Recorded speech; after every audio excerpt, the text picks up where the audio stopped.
Morning. Welcome back to week 2 of my stories on scars. Last week was more of an introduction to this exploration of today, we have 2 stories. Both scar related, but visible scars.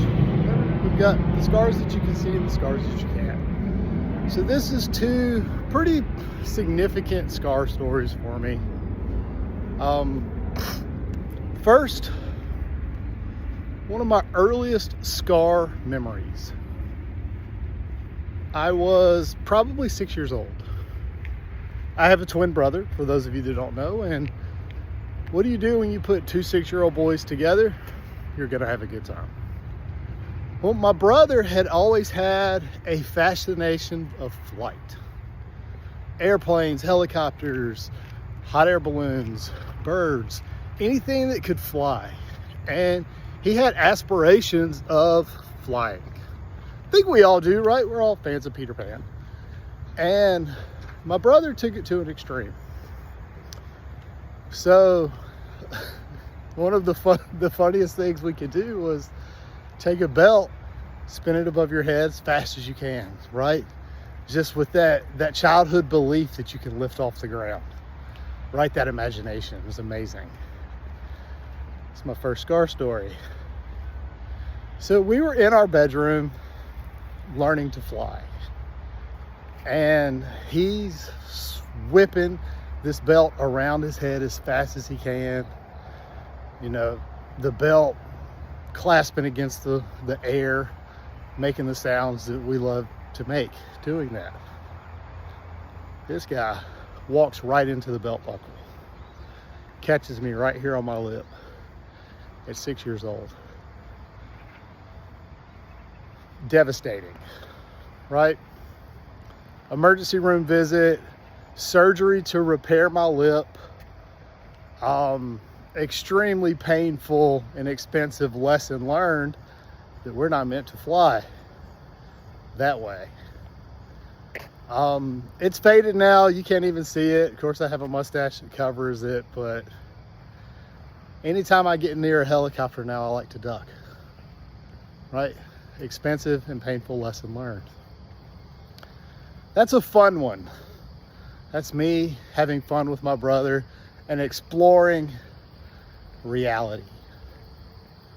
Second story is a little more painful.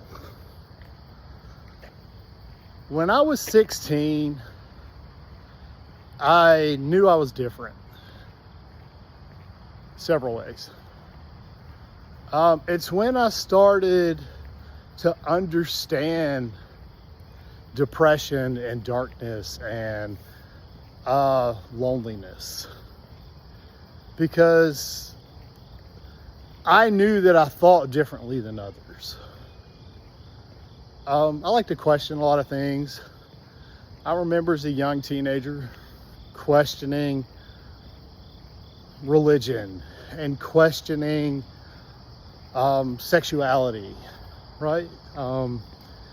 And figuring that out was very isolating, was very just not dark, but isolating. Because I didn't know how to express myself, because I didn't feel like I had a support system around me that would understand the thought patterns that I was having, and make me sound anything other than crazy or wrong or stupid or dumb or whatever. And it really kind of, the deeper I dug into my brain, the deeper in depression I got. To a point where I didn't really feel anything. It was more of a void or an emptiness. I felt isolation. In a room full of people, I felt like there was a spotlight on me and everything else around me was dark. And I turned to the only thing that I felt like I had control over, which was pain. I have 6 scars on my left forearm that you can barely see now, but if you come up to me and you look, you can see the remnants of this self-inflicted wounds that I gave myself over several months. Wasn't a cutter, it was a burner. Sounds weird, but yeah, used to burn myself. I have 6 scars on my left forearm. I have 3 that have completely disappeared on my left bicep, and I have 3 on my inner thigh that are non-existent. And it was a time in my life where it was the only way to feel something was to feel extreme discomfort and pain. Because now I could manifest on the outside what I felt on the inside. And it saddens me to know that I had people around me that were there to talk to. My mom, my dad, my brother, coaches, guidance counselors. There were people around me.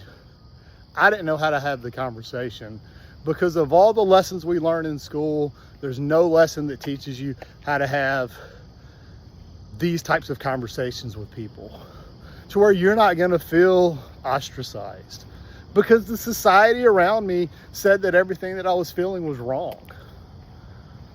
And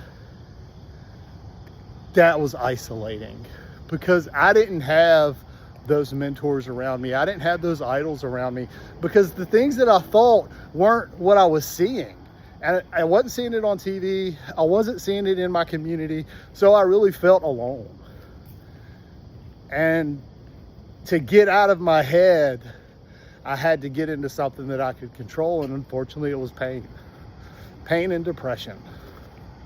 And that's a spiral for anybody that's ever dealt with depression.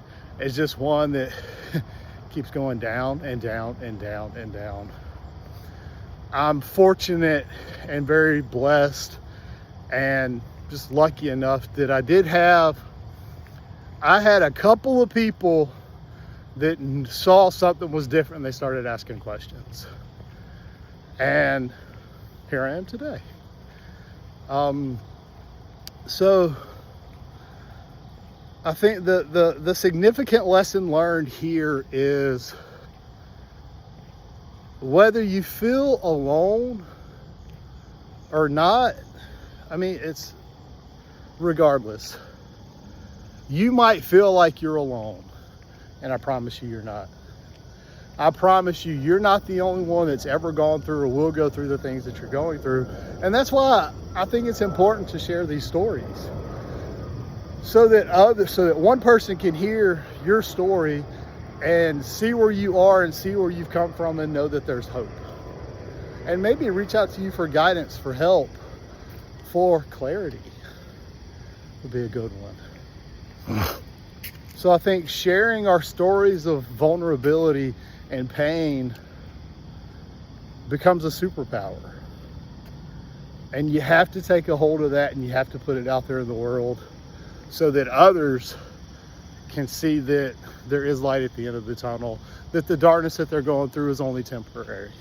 There are things that they can do that are permanent. The scars that I have are permanent. They're daily reminders of the isolation and pain that I felt. But now it gives me a roadmap to have this kind of conversation with you. So I'd love to hear your stories.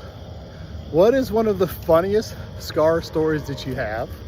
Write me, remembering to duck. Thanks, Will, my brother. Or what's a story, what's one of your scars that helped you grow? And just, I mean, we're all riddled with them, man. I think I'm gonna leave you with that. I've got one more for you, but you gotta come back next week for it. It's a good one. Story next week's the one that changed my life. Yeah, come back next week, guys. Thanks for hanging out. Share your stories. Show your vulnerable side. It's your superpower. Y'all have a good week.